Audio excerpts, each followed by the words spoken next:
how these randoms keep getting jobs. Don't worry about it. I'ma say it. I can't wait to sing it. I love it. I love it. Go.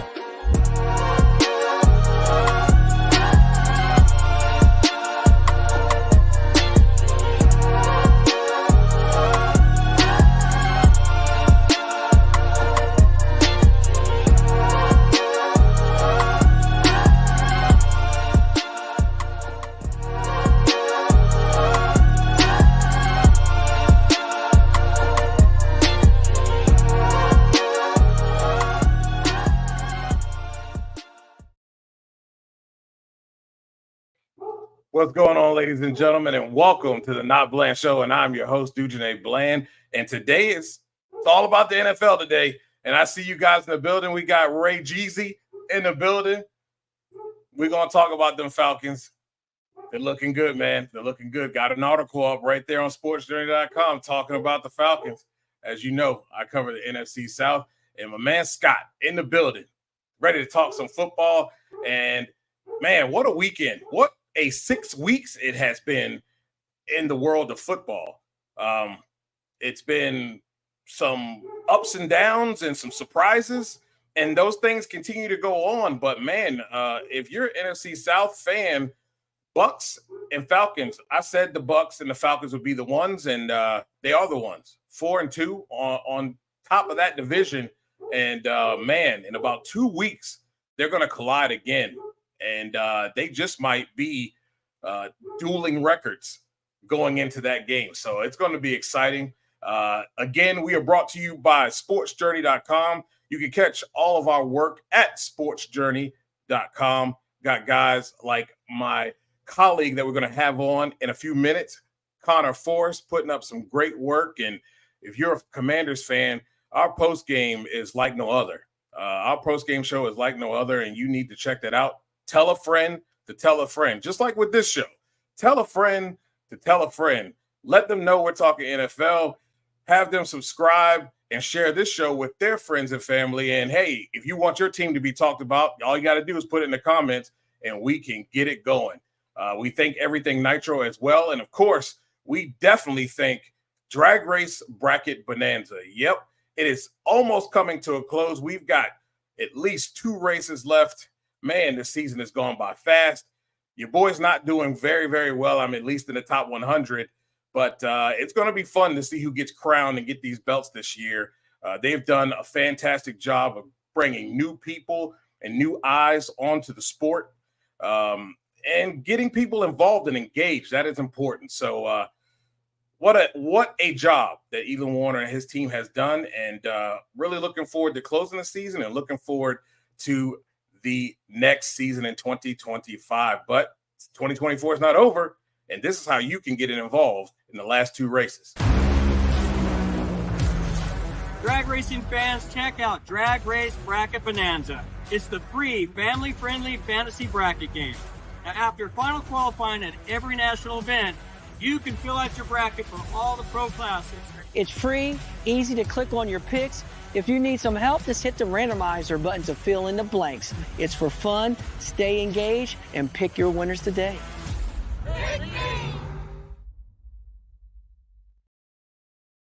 And without further ado, we're going to bring in my colleague, Connor Forrest. What's going on, baby?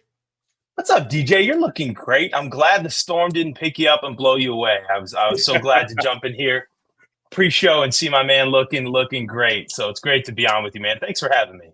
Yeah, man. This has been quite the season. And I'll start off with this. Ladies and gentlemen, 5 rookie quarterbacks started this weekend. All of them recorded a touchdown pass in week 6. My question to you, Connor, is this a testament to the class of quarterbacks that we have that have come out for this particular 2024 class, or is this a testament to the teams having talent around their drafted quarterback? It's got to be, I mean, you've got to give so much credit to this class of quarterbacks. I mean, we talked about this for a couple of years, right? That draft that Sam Howell came in, we talked about that being a little bit of a weaker draft, and we've seen that matriculate. And we've seen a lot of quarterback-heavy drafts over the last probably 4 or 5 years. Some of them have hit, some of them have missed. We're still trying to see what Trevor Lawrence is. Still trying to see kind of where Kyler Murray is. You're seeing guys who came out who were so promising. We're not quite sure where they fit. But I think with this class, with Drake May, how he came out of the gate looking yesterday, I know he had a couple picks. One of them wasn't his fault. I thought one was a sail ball.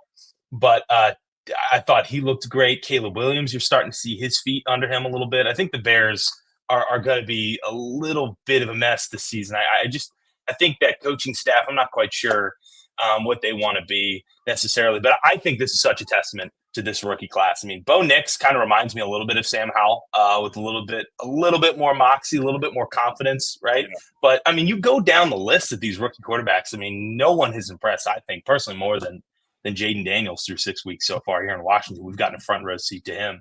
So you've got to give so much credit to these quarterbacks. This is a very difficult thing for quarterbacks to come into the NFL from that college system. That transition is really difficult. And people kind of assume that, hey, if you're at the top of the draft board, this is going to be, you're expected to make that transition quick and easy. But it's not. It's not quick and it's not easy. And these guys are making it look easy, DJ. And we're seeing it in DC with number 5. I think this quarterback class has really, really impressed a lot of people. And I got to give credit to those guys behind center. It's a testament to Jaden Daniels' ability as far as studying goes. You know, the guy is first one in, last one to leave. And that's what you want when you get a quarterback like that and a young quarterback. And then it really rubs off on, you know, his team, his teammates really buy in to see that this young guy is really committed to his craft. There's no, funny business going on, and they've really rallied behind him. I think over at least the last game, we've seen some flashes from Caleb Williams, and I don't think that's the success or the lack thereof at times is a testament to, his ability. Like you said, I do think the coaching staff is going to make the big difference for him as it pertains to this season. They haven't proven that they can handle, quality in the right way yet. And they've gotten fortunate with a few teams that they have played, and especially this week. The Jacksonville Jaguars, I believe, are with a coach that has an expired offensive game plan. Doug Peterson's offense has an expiration date, and it's showing that. There's no reason why they should be this bad. And yes, Trevor is making some mistakes, but I also think he's trying to do a little bit too much there with the quarterback deal. And I like Bo Nix. I think he's with the right person over there, and Sean Payton. And I think Drake May was put in a little bit too soon. But when you're not getting the production that you want or should have from your veteran, it should be a lot better. I guess you just don't have any choice. The good thing about that is he's not a Bryce Young coming into a situation where the team is just putrid and he has no talent. So he's gonna probably be the slower one to develop, but he'll still have success because of what they have around him. And of course, a quality organization helps too. Yeah, I would say so. I mean, I've always, my producer on our podcast, our post-game show, he's a Patriots fan, and we were watching these games yesterday, and I sat there, and my question is always with these rookie quarterbacks, you have to acknowledge, these teams do, what is the goal of this season, right? For Gerard Mayo specifically and the Patriots, if we want to talk about them real quick, you have to realize that this team is playing for draft position, right? There is no win in them. They don't have the talent across the roster to start making a push. So you've got to start asking yourself, okay, putting Drake May in here at week 6, behind an offensive line that's clearly struggling, behind an offense that's really struggling, and a team in general that is just, it's not, this is not your older brother's Patriots team. We all know where this is, but I think the difficulty is a lot of these coaches are pressured, or they feel pressure, the front offices specifically as well, feel this pressure to produce now, get results now. And then a lot of times, I mean, we saw this with the Eagles, right? Doug Peterson's last game of the Eagles was, hey, let's bench, Jalen Hurts to give the division win, crown to Washington in 2020 for a draft pick. And at that point, we were able to start building up, and they kind of acknowledged what they were and said, we're going to take the short-term hit, and 2 years later, they're in a Super Bowl. Obviously now they seem to be falling apart a little bit, but it's taking the short-term loss for the long-term gain. I think a lot of coaches struggle with patience. A lot of teams in front offices struggle with patience there. So I think, for Drake May, I would have been totally happy seeing him go in the last 4 games of the year. I mean, if I'm a Patriots coach, I'm waiting this out. I'm waiting out the season. I'm really giving him as much time to study behind Jacoby Brissett. I mean, we saw Jacoby Brissett play such a big part in the locker room, holding together the quarterback room when Sam Howell was here in Washington last year. He's a very liked, tremendously professional, just first of all, a fantastic guy. I met Jacoby many times, just a tremendous person. Yeah. I think he is a guy that when he's healthy, he's got to be out there right now just to kind of protect Drake May from feeling like he's got to step up here in the early season and start doing too much. So, in the quarterback conversation with rookies, you have to ask yourself, what is their role? Okay. And what results are expected of them? I like the kind of this weird rule of thumb of give them the last 4 games. By then, the Patriots season's over, postseason's out, fan expectations are out the window, and you really just want to look for intangible growth over the last 4 games. He'll have had 12, 13 games to sit and watch, and at that point, you've got some growth there, and you've got he's going to be better each week. I think Drake May is still going to be a tremendous quarterback. I always caution quarterbacks being thrown into tough spots. You see this all the time. You see this with the Raiders. The Broncos did this with Paxton Lynch. The Broncos do this with quarterbacks every 2 years. But so it's difficult. It's a tough spot to be in because you've got 2 clashing parties with 2 clashing interests. One wants results now, the other one wants results tomorrow, and this is a results now league. So that's kind of a difficult battle to win, if you're a quarterback, especially young ones. Yeah, it really is. And, off the clock sports talk here, my guy Mike Butler there in Southern Maryland, great stuff that they're doing. You're right. They're not pigeonholing him into anything. They're allowing him to be himself and just giving him the knowledge and the know-how to know when it's time to, say when. And he does a very good job of that. And that shows up a lot here, in these last 6 weeks. The NFC North, all 3 NFC North teams got their 4th win of the season. Is this the best division in football? It's really hard not to say that right now when you've got an undefeated Vikings team, right? When you've got one of the few undefeated teams. I don't really know exactly how much water the Packers are going to hold eventually, right? We've obviously, with the Jordan Love injury, they had to kind of stick Band-Aids over a couple weeks on that roster, and him coming back from a pretty serious ankle sprain. He's going to take a little bit of time. You could still see him running a little gingerly. Watching that game, you can still see that ankle looks to be giving him some trouble. So I think the Packers are a good team. How good, I don't know. I know that the Lions have, I mean, after Sunday, it's hard to not say that these are NFC title repeat, arrival type Lions team. I mean, they're so talented. Obviously, the Aiden Hutchinson injury is going to sting a lot for them. Yeah. It stings off the field and on the field. I mean, that guy's beloved in that city, so that's a huge loss for them. For the Bears, I think this is a lame duck coaching staff, if I'm going to be honest with you. I think this coaching staff was held over, and I don't really know exactly what they're going to do in the offseason.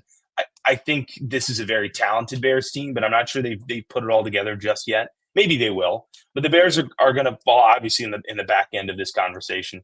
So those teams that I think are at the top of this are going to be, the 3 of those, the Vikings, Packers, Lions. I think the Lions have proven they've done the most show it to me lately. The kind of carpet ride that the Vikings are on right now, I have a hard time seeing that continuing long term, but I'm going to put them right now ahead of the Packers being undefeated. Very difficult to do that in sport, and they did just that. So let's go ahead and rank them. If I had to give you an off the top rank, I'll go Vikings, I'll go Lions, then we'll go Packers and Bears. I think there's a little bit of gap there between the Packers and Bears. But I mean, it's hard not to argue. I mean, these are three teams that right now, as we speak, are going to make it really, really difficult for some of these, second place AFC South teams, second place AFC, or rather NFC South or NFC East teams to squeeze into the playoffs, into that seventh or sixth spot. So I mean, it's hard to argue with you there if that's the statement. I think it's hard to argue. Yeah. What can you say about Jared Goff and his, just his play over the last 6 weeks? I mean, just this past week, 315 yards, 3 touchdowns, 18 to 25.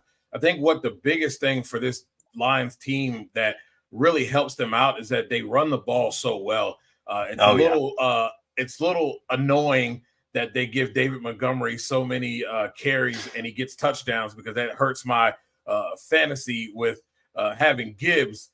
Jahmyr Gibbs. But, yep. I mean, they have put together this two-headed monster that really hurts defenses and really wears them down.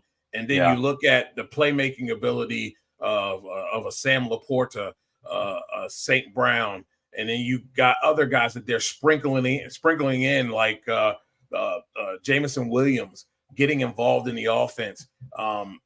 Now they're starting to make it difficult for you to key in on just trying to stop St. Brown, because there are other guys that have stepped up and made plays and gotten themselves in the end zone and made it difficult for teams.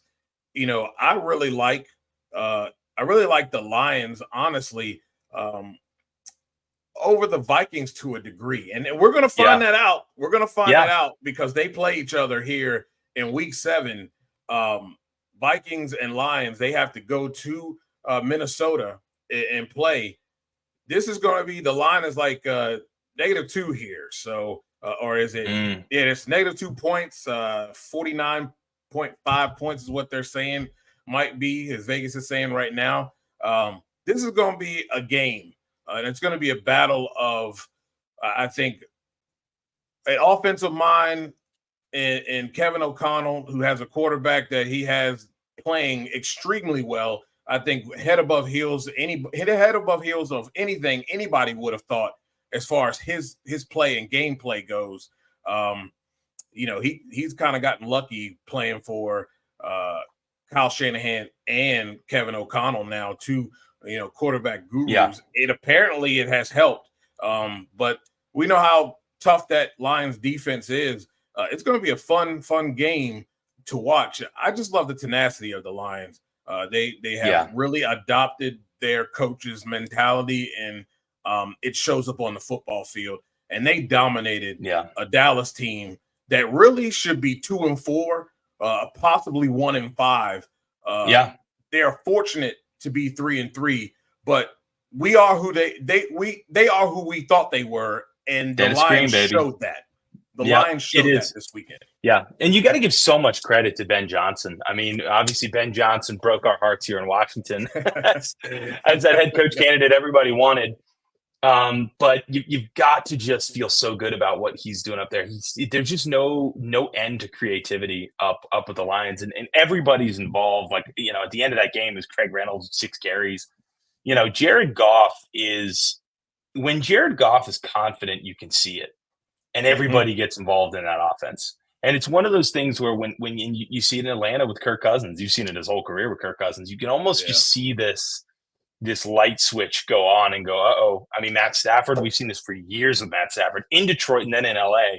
When he's on, he's on. And yesterday he was on, obviously 18 of 25, right? 18 for 315 and 3 touchdowns, 18 completions for 315. You do the math on that one, what the yards per throw. It's on the yards per completion. Unbelievable. But when the Lions are going, they are a locker room that is built on a culture. Dan Campbell has made that clear. One of the few teams, I think, coming out of a hard knock summer that everyone bought into, the team, the city, the NFL as a whole, and no one's left yet. I mean, they've been so difficult to play They're so good at home, but they've been really good on the road, and they'll do this. They will embarrass teams. And I mean, it is crazy. I'm old enough to remember this sentence, the Detroit Lions will embarrass you, is not something that anyone in the NFL has heard unless you are a Lions fan and you're embarrassed on behalf of your team. But this is just who they are now. At 4-1, this is going to be a really fun one against Minnesota because this is kind of a put them up. It's a little bit of a measuring stick game, right? To see, how good are the Vikings? And I think if the Vikings, can top the Lions here, I think it's time to just settle into this is for real. This ain't a magic carpet ride. This might be for real. Yeah, most definitely. One thing is for real, ladies and gentlemen, and for you Dallas fans, here comes my segment of Let me talk to you. Let me talk to you, Dallas fans. So, Exhibit A, Dak Prescott, the Lions did an excellent job disguising here. But this is what happens. You saw that number he was throwing to, that's 88. And when you're forcing the ball to 88, that's a problem. And it creates problems, which create turnovers. And you guys just aren't that good. This is what I say, welcome to the salary cap penitentiary. Because you guys can't pay for anybody. And yes, some of your role players went with Dan Quinn to Washington. But even if they were there, you're still small up front on defense. And Dan was able to kind of mask that a little bit. I saw a lot of people kind of thinking that Zimmer was going to be decent, but I've said this 1,000 times. This dude was sitting on the couch, and really you should have promoted from within. You had your defensive coordinator there in Harris. I don't understand what you were doing, but that's neither here nor there. 5 turnovers, don't cut it. There was 3 interceptions, 2 fumbles there. They had 11 turnovers as a team. That's not good. 3 of 13 on third down. That's 23%. Horrible. You're 41% on the year, which isn't horrible, but I can tell you what is putrid. Your red zone. You're in the red zone 16 times. You come away with only 6. That's 37.5%. That ain't going to win you many ball games. And the fact of the matter is, you blame Dak, but I blame forcing it to a guy that you just paid in CeeDee Lamb and not really spreading the ball around. And you didn't address your run game as much as you should have. But your offensive line can't block to save their lives. They can't run block to save their life. So you're asking Dak to throw it too much, which ends up in turnovers. 33 times he threw it. Yeah, I know other people throw it 33, 38, but that ain't his game. That ain't his game. And when you're playing from behind, you already know. You're just tossing it up, hoping to make plays, hoping that your big guys make plays, and that doesn't always work. But get used to it because you and the Giants are going to be sharing a bed. It's called the cellar. I'm sorry. And settle in. This is going to be for years to come. Why? Because your owner just handcuffs you guys. And guess what? Guess who's coming up to get his check next? Micah Parsons. Good luck having 3 guys and nobody around them. Yeah, it's unbelievable. DJ, it's so well said. And I don't know. I have felt for years. I mean, we've gone through this with Parcells. We watched this with Garrett. We watched this now with McCarthy. We've seen this with Romo.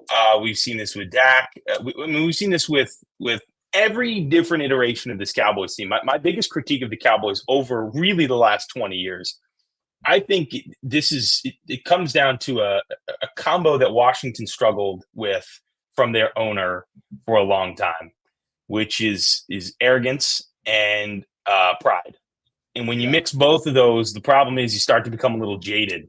with where you really are. And I think Dallas have never been a disciplined franchise. They've never been a disciplined franchise from top to bottom. So what you see is whenever you are undisciplined as a franchise, when things are swimming, things are swimming. And we've seen this with Dallas, right? 8-0 at home in 2023. Didn't lose a single home game during the season. Since they lost at home in the playoffs, they've been 0-4 at home since then at the end of last year. And you see with undisciplined teams, when they get a little bit of resistance, things start to crumble. I think Dallas struggle with an owner who doesn't ever want to bottom out or admit he's wrong or blow things up. We never see that with Dallas. We've never seen that with Dallas under Jerry Jones. You see a stacking of issues. But you're going to see, hey, if we're overpaying our offensive line, okay, cool. It doesn't matter. We're gonna overpay this guy, and we're gonna have DeMarco Murray out of the backfield, and we'll still have Jason Witten, even though he's older, and we're not gonna upgrade our tight end position because he's Jason Witten after all. And then just that kind of is one example over the years where they've never been able to say, hey, Dak Prescott might not be able to get us over the hump.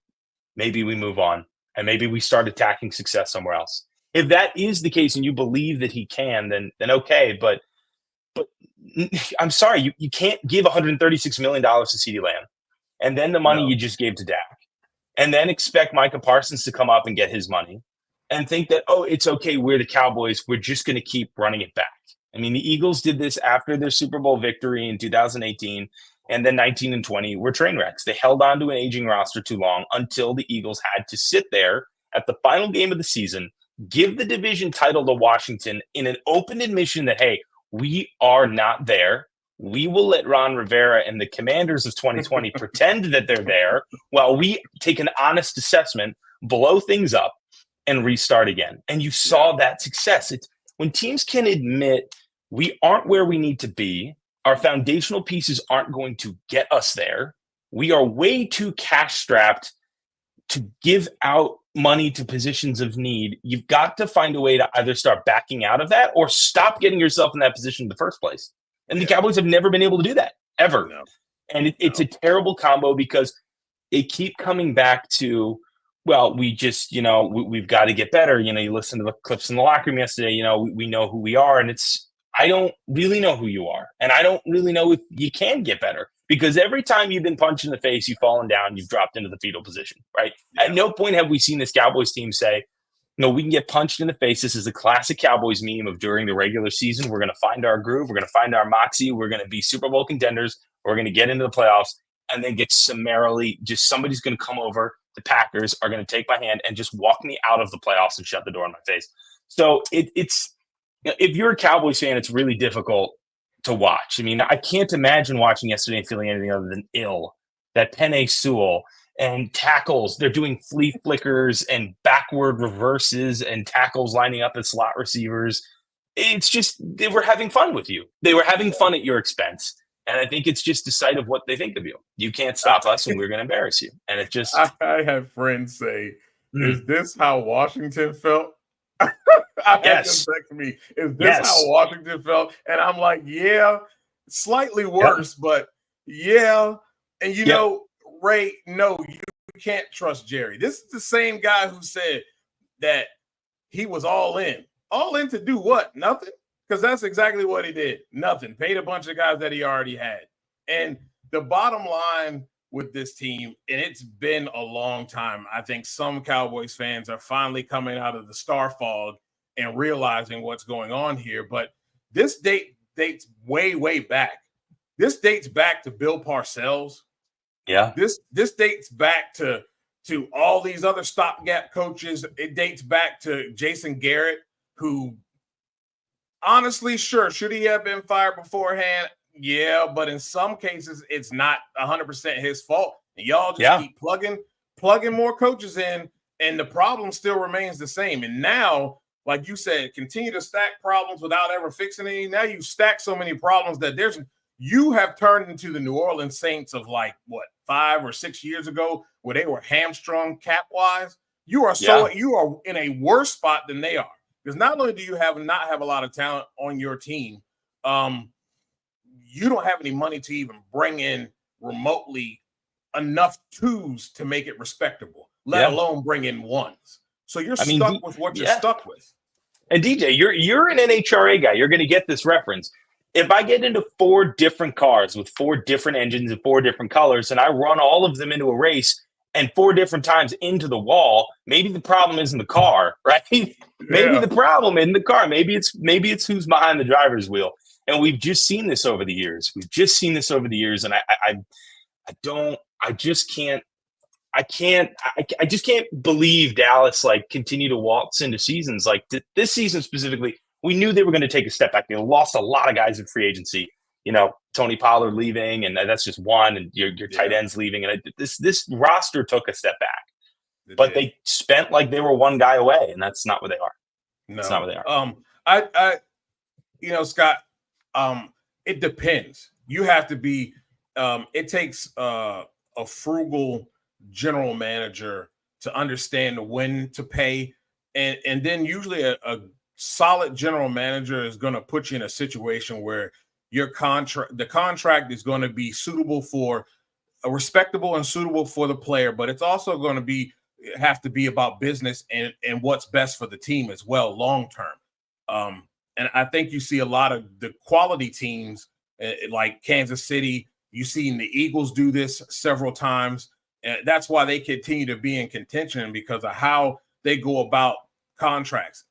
Now the star doesn't matter anymore because now it's really it was blemished long before, but with all that glare, people couldn't see the forest for the trees. But now you got this nice stadium and you've got basically a car that you pulled off the junkyard that you expect to bring to the line and win races with.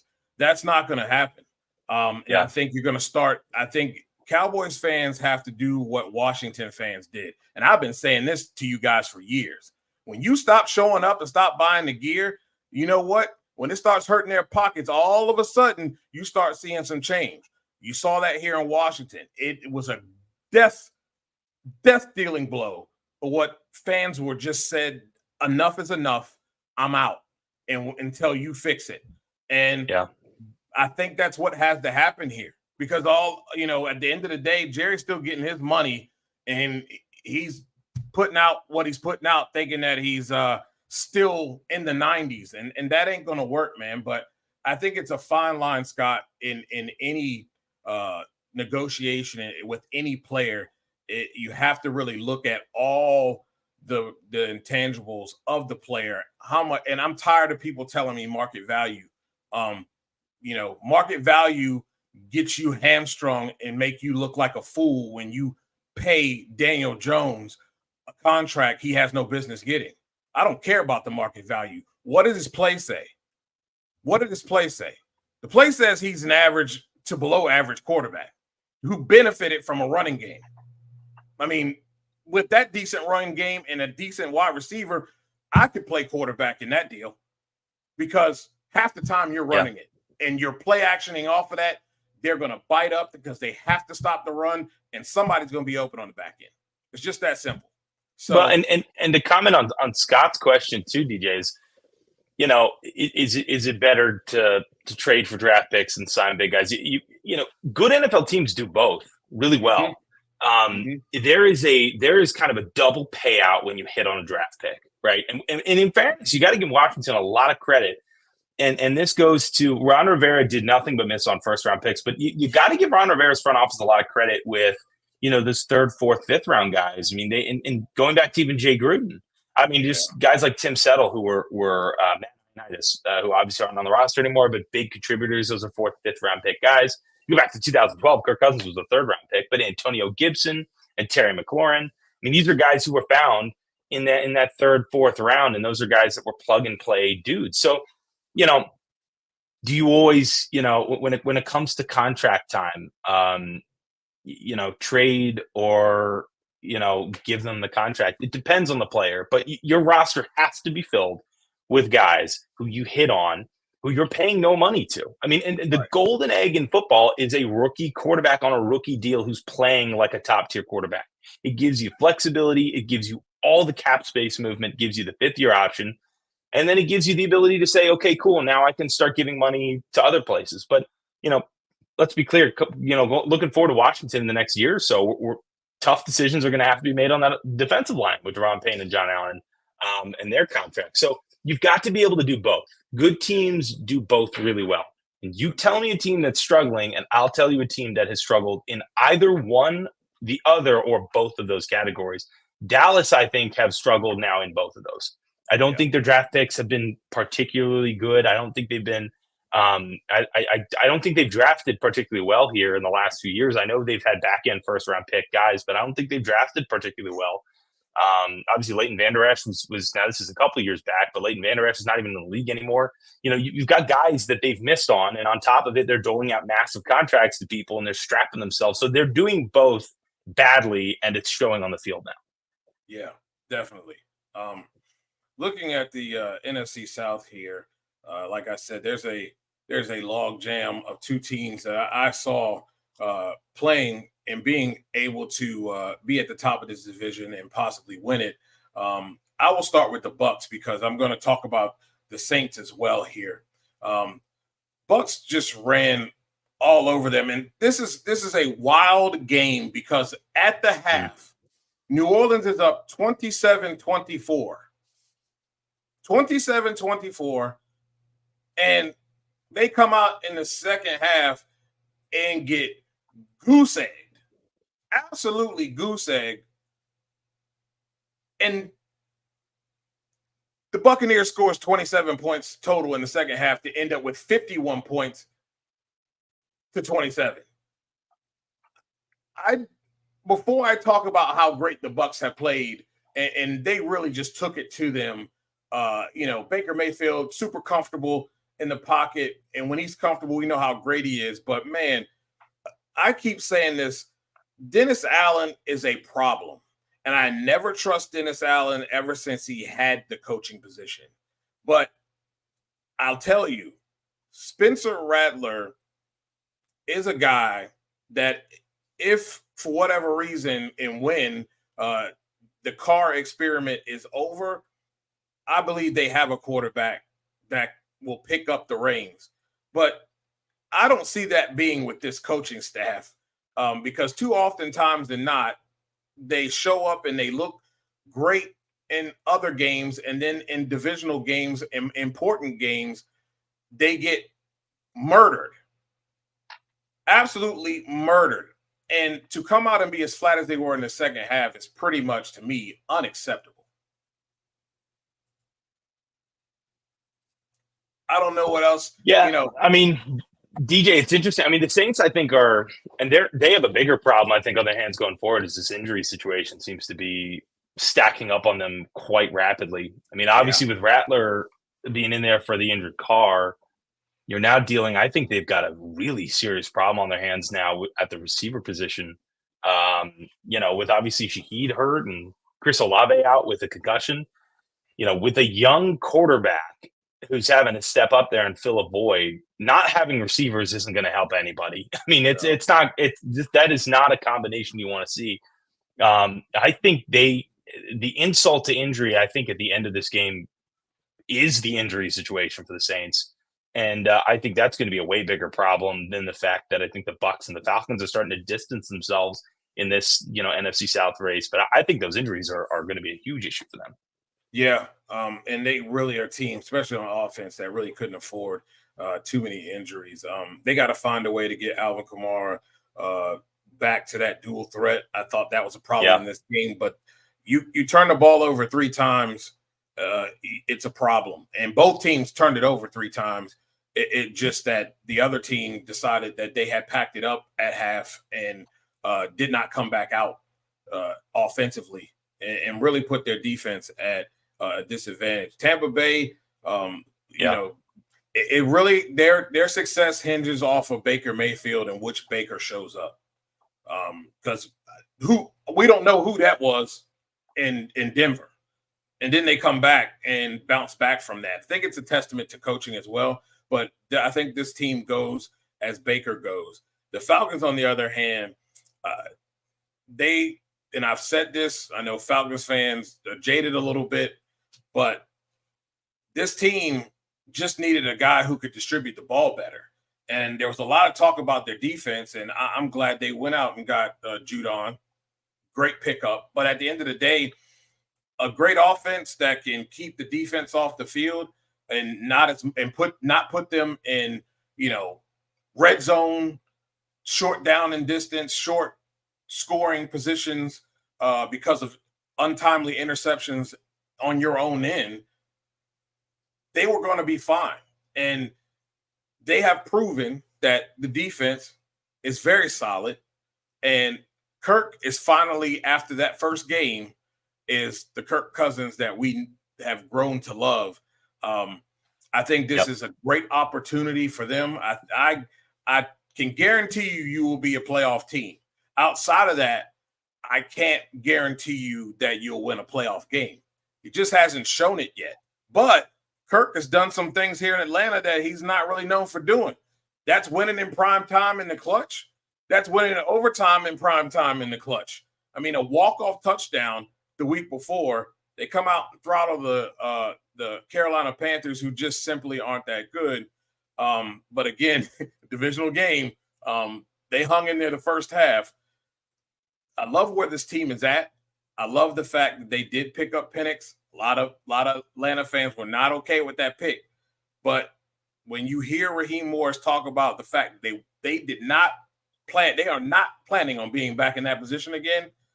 They've got a quarterback that can learn from a guy who is very smart when it comes down to understanding where everybody's supposed to be, understanding an offense, and really being able to read that offense and read these defenses. That kid's going to have a lot to learn and pick up a lot in a short period of time. We know that Kirk's time is not very long, but they are in a really, really good position as a franchise. Yeah, I mean, think about the difference. We say this, the quarterback can make. Just the difference a quarterback can make. Kirk Cousins got in there. That offense is automatically humming.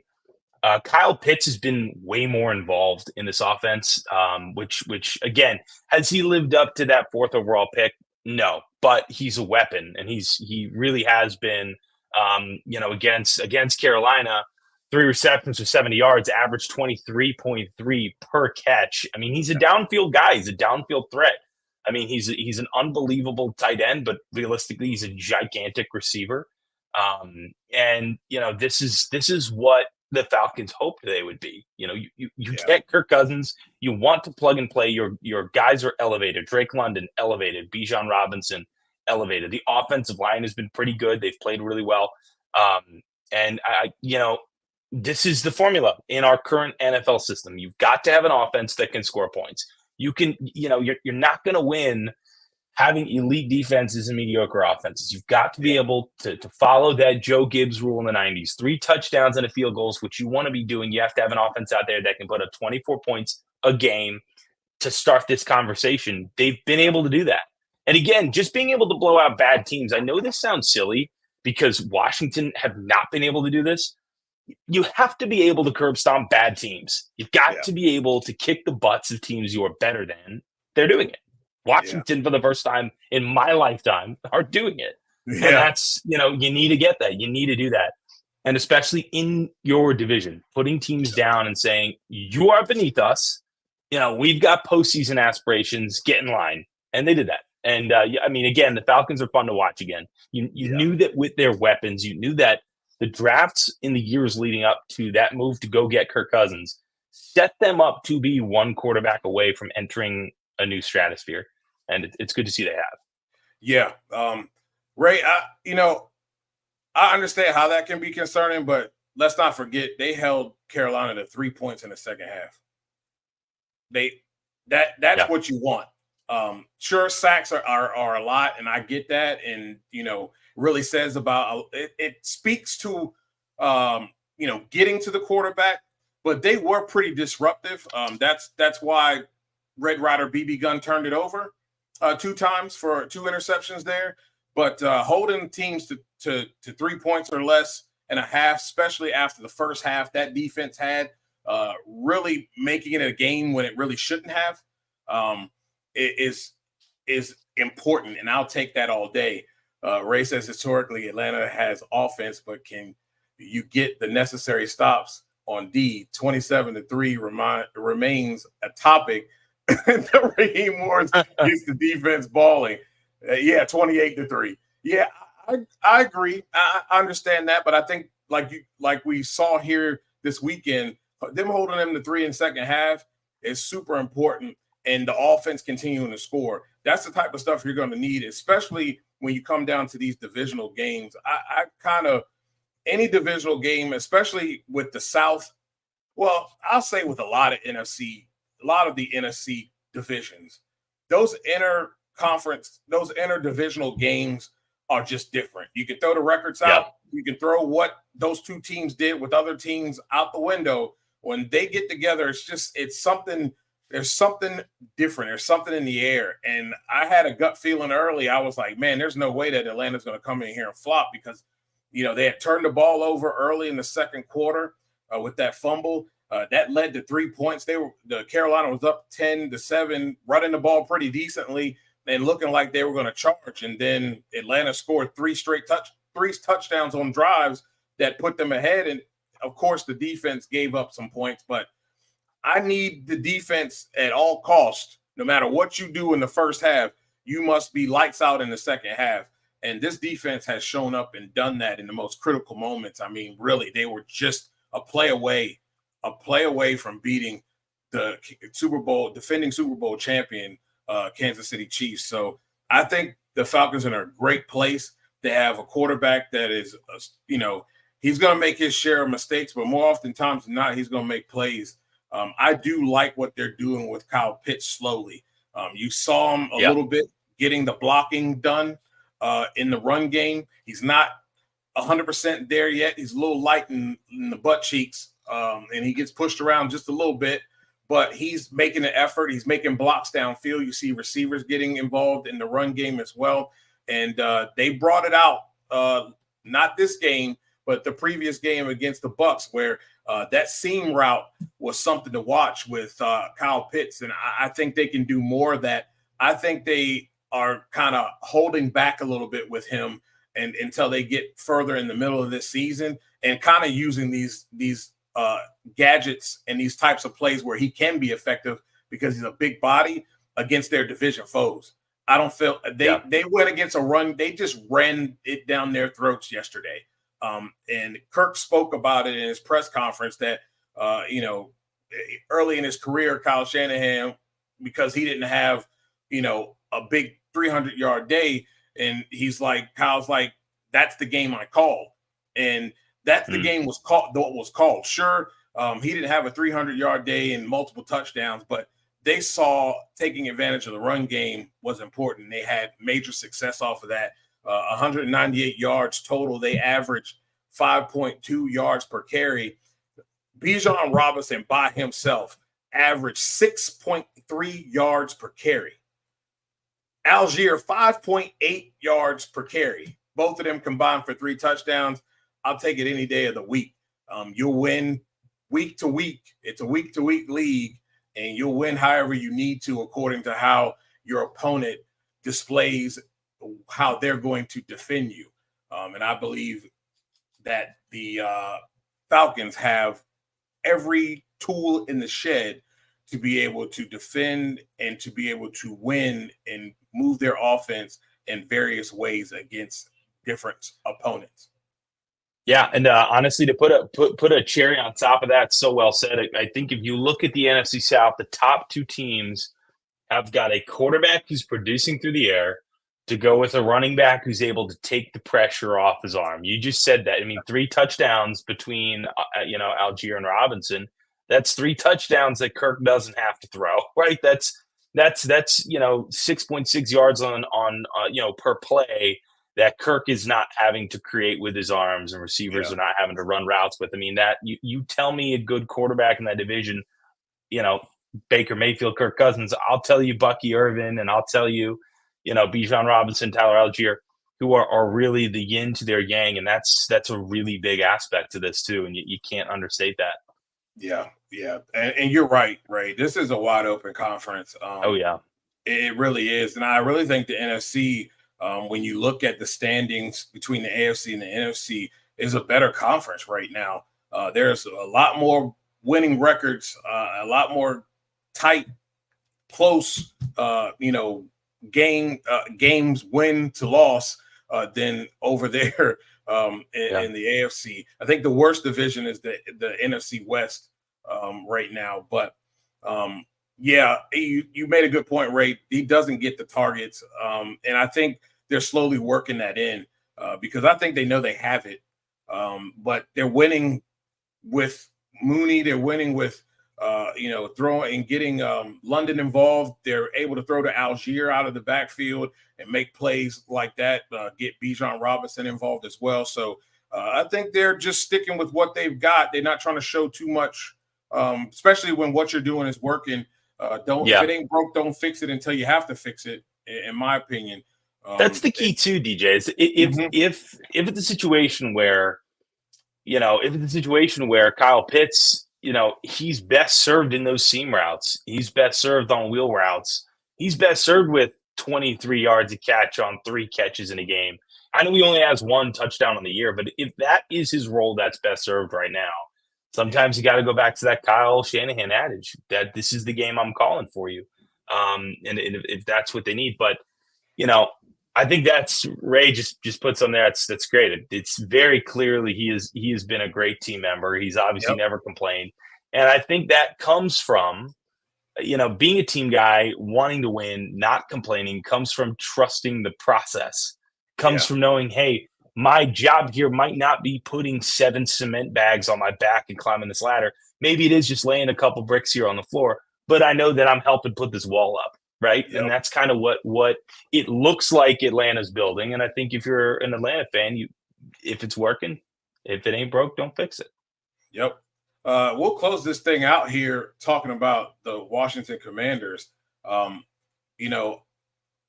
was a loss, but I felt like this team took a step yesterday. In other terms, we've seen the Bears debacle last year in a prime time. We've seen other games where they've gone against formidable opponents and pretty much laid down from the start. Yes, the Ravens defense did some pretty cool things. I thought they did a good job stopping the run. They missed Robinson a little bit. They kind of played within themselves. I don't feel like they shut JD5 down. They just made things a little difficult for him.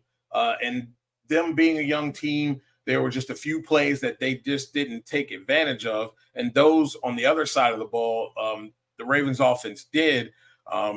The biggest thing that we saw and has been the problem is the run game. They really got some big time success in the run game, especially late. And that's what you're going to see in ball games. But to come out of this thing, not getting blown out and 23-30, I'll take it any day of the week, really shows the progress of this team, but also shows that and shows the fans that they have a quality outfit here. This is a professional outfit now. And it showed up on the football field against one of the long-time professional outfits in the Baltimore Ravens. Yeah, and that is what this was, right? We went in here knowing that this was a different beast. It was a measuring stick game. I mean, people were saying this going through the week. This was a measuring stick game to see, how did Washington fare up? We've seen them beat up on bad teams. We've seen them, they've been competitive and close, winning against good teams on Monday night against the Bengals. How are they going to be with Super Bowl contenders? And I thought they held their own great. I mean, again, Jaden Daniels is unflappable. I mean, this guy seems to have a 90 BPM heart rate from start to finish. I mean, I would argue I didn't think he was at his sharpest. I don't think this was one of his best games, but he was. I still thought he was so well collected. I mean, watching Terry get involved in this offense is a sign that he knows where to put the ball. I mean, his first touchdown throw to Terry McLaurin, the back of the end zone, was a touch ball that very few NFL quarterbacks can make, and he just did it with ease. Yeah. So I did not leave upset. I mean, this is not a game I was upset with.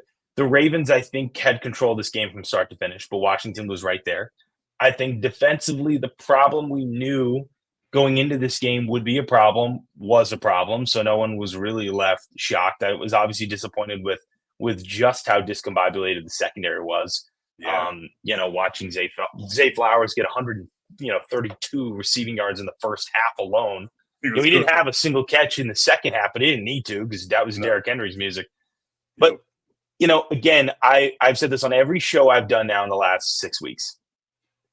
I am a year removed. I'm old enough to remember last year when the Bears came to FedEx Field on a Thursday Night Football and dragged Washington up and down the field. When Miami came before Christmas and dragged Washington up and down the field.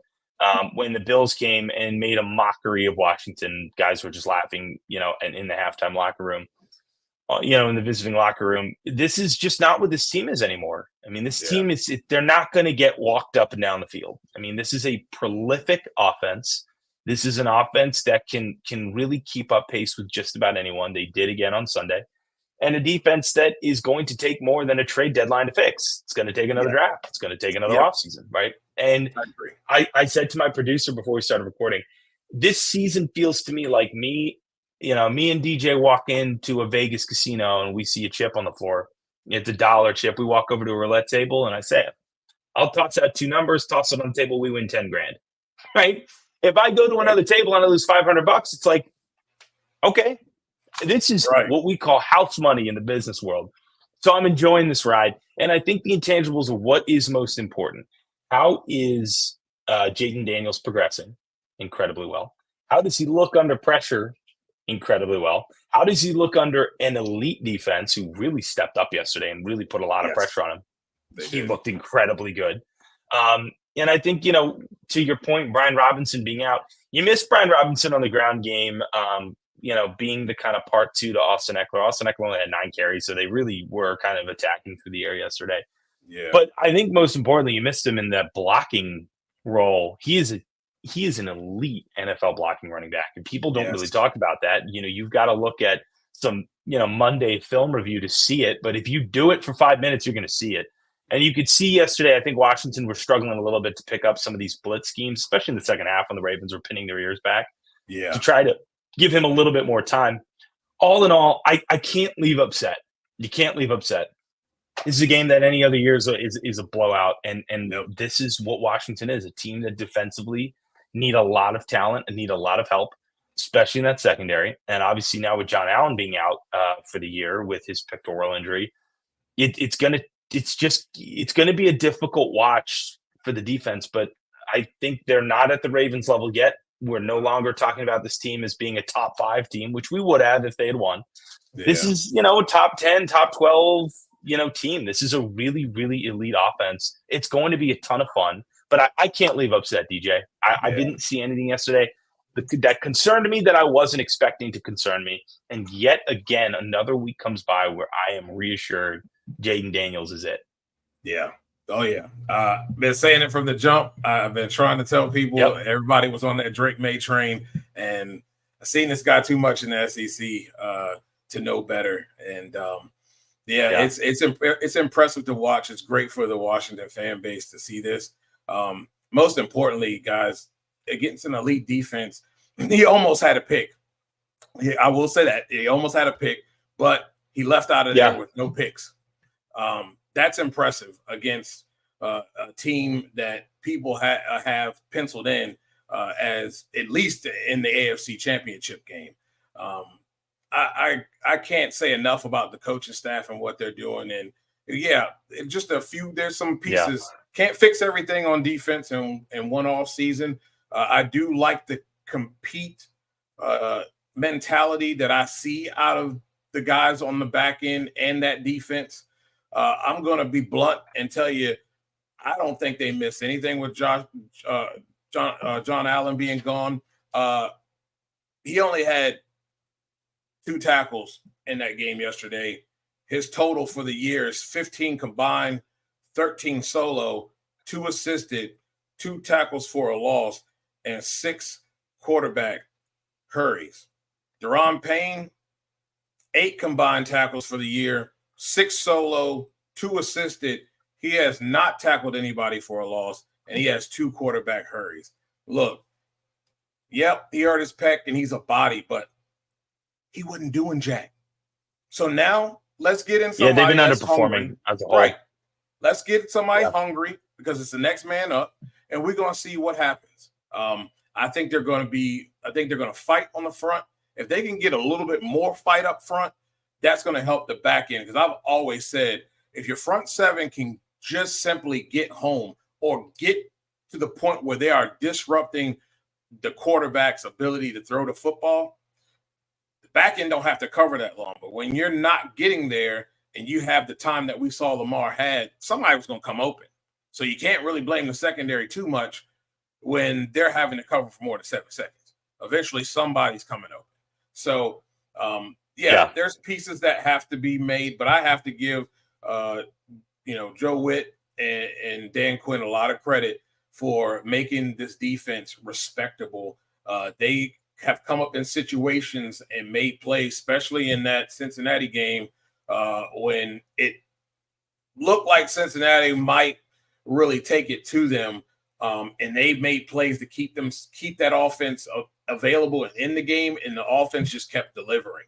And as long as you can, you're going to bend sometimes and you don't break in the red zone and maybe you just give up 3 points, as long as this offense can continue to score, they are always going to have a chance to win the ball game. And they had a chance to win the ball game, just ran out of time. But to perform that way against an elite offense, an elite defense, one of the revered in the league, and on CBS 1:00 in that slot, very impressive by this coaching staff, Adam Peters and those in the front office, very impressive. It shows, it gives me the feel of, me as a kid in the 90s, 80s and 90s with this team.